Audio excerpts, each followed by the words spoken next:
नमस्कार दोस्तों, कैसे हैं आप लोग। आई होप आप लोग अच्छे होंगे और आपकी तैयारी भी बेहतरीन चल रही होगी। तो बीपीएससी टीआरई 4 के लिए एनसीईआरटी पर आधारित हमारी क्लास स्टार्ट हो चुकी है। इकोनॉमिक्स की इस क्लास में आज की हमारी प्रमुख टॉपिक है गरीबी एवं बेरोजगारी, पॉवर्टी एंड अनएम्प्लॉयमेंट। ये एक ऐसी टॉपिक है जिससे कि सभी एग्ज़ाम में प्रश्न बनते हैं। यदि आप किसी भी एग्ज़ाम की तैयारी कर रहे हैं तो इस टॉपिक को आपको पढ़ना मस्ट है। एक एक लाइन को आपको बहुत ही अच्छे से देखना है।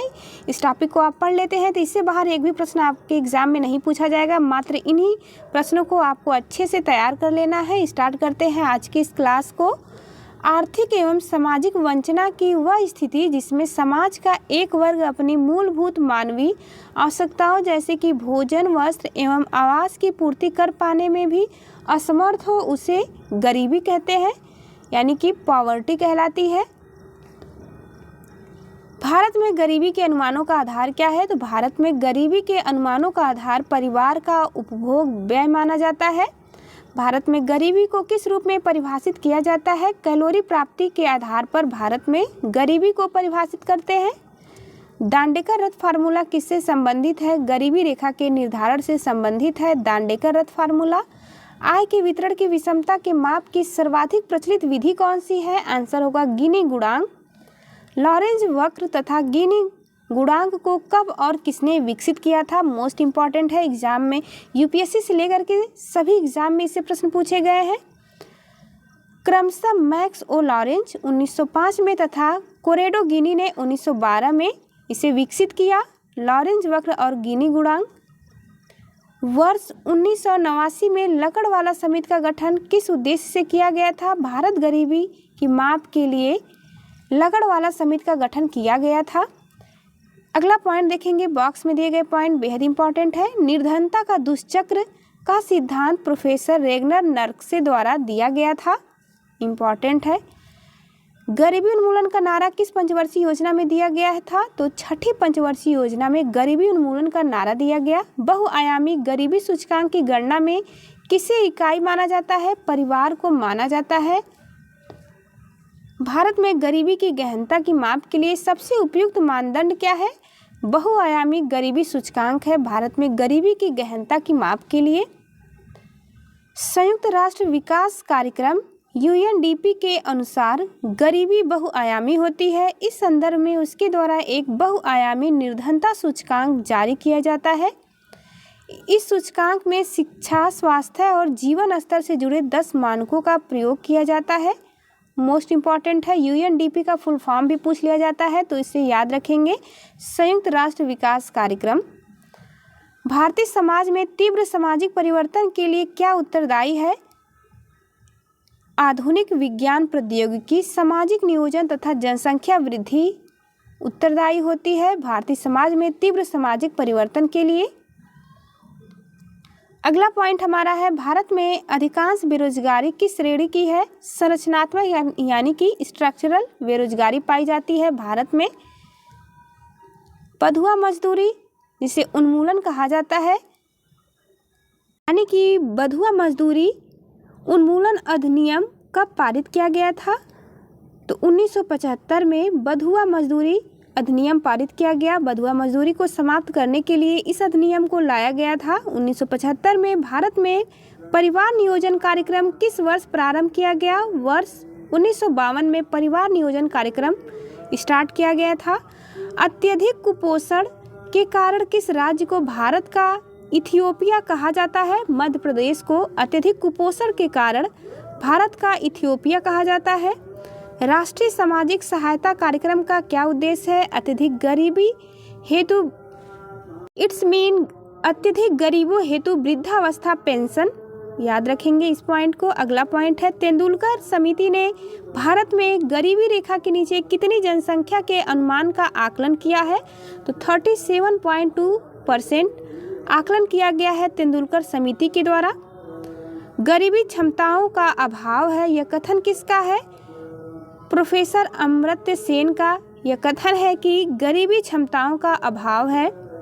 भारत में बेरोजगारी और गरीबी के अनुमान राष्ट्रीय नमूना सर्वेक्षण कार्यालय यानी एनएसएसओ द्वारा परिवारों के उपयोग व्यय के सर्वे पर आधारित है। विजन 2020 फॉर इंडिया दस्तावेज किससे संबंधित है? आर्थिक विकास से संबंधित है विजन 2020 फॉर इंडिया। अगला पॉइंट है निर्धनता उन्मूलन के लिए 20 सूत्री आर्थिक कार्यक्रम किस वर्ष प्रारंभ किया गया था? वर्ष 1982 में प्रारंभ किया गया। विश्व बैंक की रिपोर्ट के अनुसार भारत में 50% से अधिक निर्धन किन 4 राज्यों में निवास करते हैं? आंसर होगा बिहार, उत्तर प्रदेश, मध्य प्रदेश और उड़ीसा में निवास करते हैं। मोस्ट इम्पॉर्टेंट है, विश्व बैंक की रिपोर्ट के अनुसार कहा गया है कि भारत में 50% से अधिक निर्धन केवल 4 राज्यों में निवास करते हैं। उन चारों राज्यों का नाम है बिहार, उत्तर प्रदेश, मध्य प्रदेश और उड़ीसा। अगला पॉइंट है भारत में सामुदायिक विकास के मुख्य निर्माता किसे माना जाता है? तो सुरेंद्र कुमार डे को, जो कि भारत के प्रथम सहकारिता एवं पंचायती राज मंत्री भी रह चुके हैं। ट्राइसेम कार्यक्रम किससे संबंधित है? ग्रामीण विकास से संबंधित है ट्राइसेम कार्यक्रम। गरीबी के आकलन से संबंधित प्रमुख समितियां यहाँ पर दी गई हैं जो एग्जाम के लिए मोस्ट इम्पॉर्टेंट होंगी। डॉक्टर वाई के अलग समिति, सुरेश तेंदुलकर समिति, अरविंद पनगड़िया टास्क फोर्स, लकड़वाला समिति और सी रंगराजन समिति। इन समितियों के नाम तो आपको अवश्य ही याद होने चाहिए, जो कि गरीबी के आकलन से संबंधित ये समितियां हैं। अगला पॉइंट है भारत में गरीबी के उपयुक्त मानदंडों के आधार पर वर्ष 2011 के लिए 53.4% परिवार निर्धन माने गए हैं। आगे हम देखेंगे। यदि आप चैनल पर नए हो तो चैनल को जरूर सब्सक्राइब करें ताकि आने वाले सभी वीडियो का आपको नोटिफिकेशन मिलता रहे, और वीडियो अच्छी लगे तो अपने दोस्तों के साथ इसे शेयर भी करें। राष्ट्रीय स्वास्थ्य बीमा योजना किस मंत्रालय के अंतर्गत आता है? तो श्रम एवं रोजगार मंत्रालय के अंतर्गत आता है राष्ट्रीय स्वास्थ्य बीमा योजना। जीवन की भौतिक गुणवत्ता, जिसे फिजिकल क्वालिटी कहा जाता है, का सर्वाधिक उपयुक्त आकलन किस पर आधारित है? शिशु मृत्यु दर तथा साक्षरता पर आधारित है। जीवन की भौतिक गुणवत्ता का सर्वाधिक उपयुक्त आकलन इसे माना जाता है। भारत सरकार द्वारा चलाया गया मिशन इंद्रधनुष का संबंध बच्चों और गर्भवती महिलाओं के प्रतिरक्षण यानी कि इम्यूनाइजेशन से है।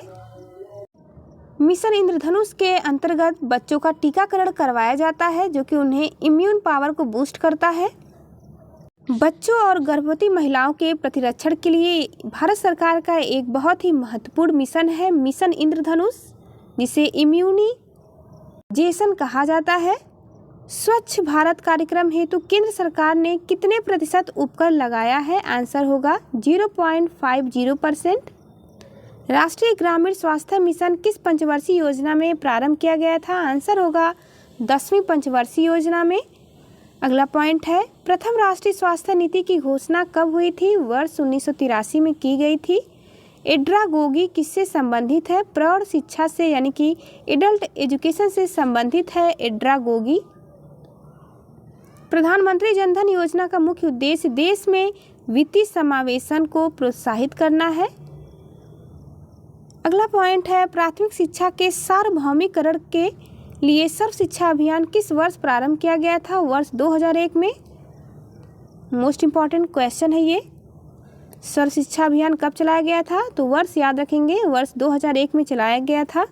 ग्रामीण अवस्थापना विकास कोष किसके द्वारा संचालित किया जाता है? आंसर होगा नाबार्ड के द्वारा। जवाहर रोजगार योजना किस पंचवर्षीय योजना में प्रारंभ की गई थी? 7वीं पंचवर्षीय योजना में प्रारंभ की गई थी जवाहर रोजगार योजना। विश्व साक्षरता दिवस कब मनाया जाता है? 8 सितंबर को विश्व साक्षरता दिवस मनाया जाता है। राष्ट्रीय ग्रामीण विकास संस्थान कहाँ पर स्थित है? हैदराबाद में स्थित है राष्ट्रीय ग्रामीण विकास संस्थान। UIDAI योजना के अंतर्गत पहला आधार गांव कौन सा बना है? थेम्बली महाराष्ट्र का पहला आधार गांव बना है। UIDAI का फुल फॉर्म आप याद रखेंगे, unique identification authority of India.